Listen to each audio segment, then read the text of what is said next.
ಎಲ್ಲರಿಗೂ ನಮಸ್ಕಾರ. Welcome back to Vijaya's kitchen. ಇವತ್ತಿನ ರೆಸಿಪಿಲಿ ನಾನು ತುಂಬ ಕಡಿಮೆ ಟೈಮ್ನಲ್ಲಿ ಕ್ರಿಸ್ಪಾಗಿ ಕ್ರಂಚಿ ಆಗಿರೋಂಥ ಈವ್ನಿಂಗ್ ಟೈಮು ಸ್ನ್ಯಾಕ್ಸಿಗೆ ಕೂಡ ಮಾಡ್ಕೊಂಡು ತಿನ್ನೋವಂಥ ಸ್ವೀಟ್ ಕಾರ್ನ್ ಪಕೋಡವನ್ನು ಮಾಡ್ತಾ ಇದ್ದೀನಿ. ಇದನ್ನು ನಾವು ಮಕ್ಕಳು ಏನಾದ್ರು ಸ್ನ್ಯಾಕ್ಸ್ ಬೇಕು ಅಂದಾಗ ಕೂಡ ಮಾಡಿಕೊಡ್ಬೋದು. ತುಂಬ ರುಚಿಯಾಗಿರುತ್ತೆ, ಕ್ರಿಸ್ಪಾಗೂ ಇರುತ್ತೆ. ಈಗ ಮಾಡೋದು ಹೇಗೆ ಅಂತ ನೋಡೋಣ.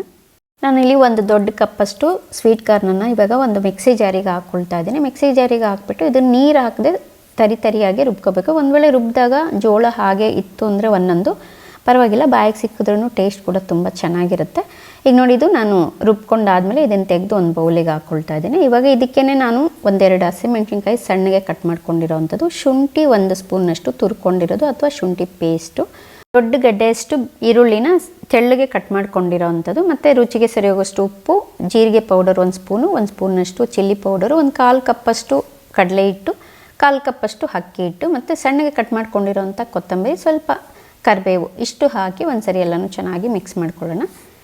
ಇದಕ್ಕೆ ನೀರು ಹಾಕೋ ಅವಶ್ಯಕತೆ ಏನೂ ಇರೋದಿಲ್ಲ, ಯಾಕೆಂದರೆ ಜೋಳದಲ್ಲೇ ನೀರು ಬಿಟ್ಕೊಂಡಿರುತ್ತೆ ನಾವು ರುಬ್ಬಿದಾಗ. ಮತ್ತು ಈರುಳ್ಳಿ ಹಾಕ್ತೀವಿ, ಈರುಳ್ಳಿಲೂ ನೀರು ಬಿಟ್ಕೊಳ್ಳುತ್ತೆ. ಹಾಗಾಗಿ ನೀರು ಹಾಕ್ದೇ ಮಿಕ್ಸ್ ಮಾಡ್ಕೊಬೇಕು. ಎಷ್ಟು ನಾವು ಗಟ್ಟಿಯಾಗಿ ಕಲಿಸ್ಕೊಳ್ತೀವೋ ಕ್ರಿಸ್ಪಾಗಿಯೂ ಇರುತ್ತೆ ಪಕೋಡ, ಮತ್ತು ಟೇಸ್ಟಿಗೂ ಇರುತ್ತೆ. ನೋಡಿ, ನೀರು ಹಾಕದೆ ನಾನೆಲ್ಲ ಒಂದ್ಸರಿ ಚೆನ್ನಾಗಿ ಮಿಕ್ಸ್ ಮಾಡ್ಕೊಂಡಿದ್ದೀನಿ. ಇವಾಗ ಎಣ್ಣೆನ ಕಾಯೋದಕ್ಕೆ ಇಟ್ಟಿರಬೇಕು ಮೀಡಿಯಮ್ ಫ್ಲೇಮ್ನಲ್ಲಿ.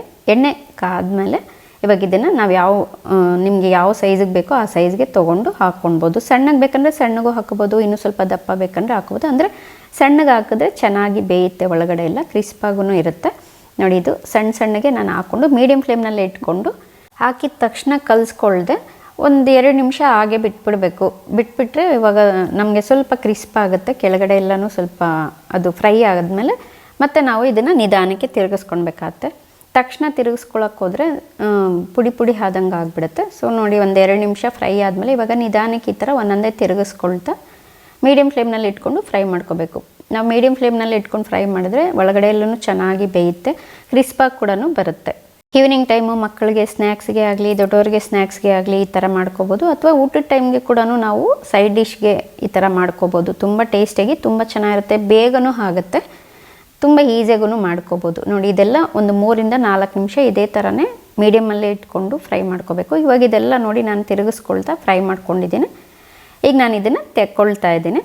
ಇದನ್ನೆಲ್ಲ ತೆಕ್ಕೊಂಡು ಒಂದು ಟಿಶ್ಯೂ ಪೇಪರ್ ಮೇಲೆ ಹಾಕ್ಕೊಂಡ್ರೆ ನಮಗೆ ಪಕೋಡ ರೆಡಿ ಆಗುತ್ತೆ. ಮತ್ತು ಇದೇ ಥರನೇ ಉಳಿದಿರೋಂಥ ಪಕೋಡ ಕೂಡ ಹಾಕ್ಕೊಂಡು ತೆಗೆದಿಟ್ಕೊಳ್ಳೋಣ.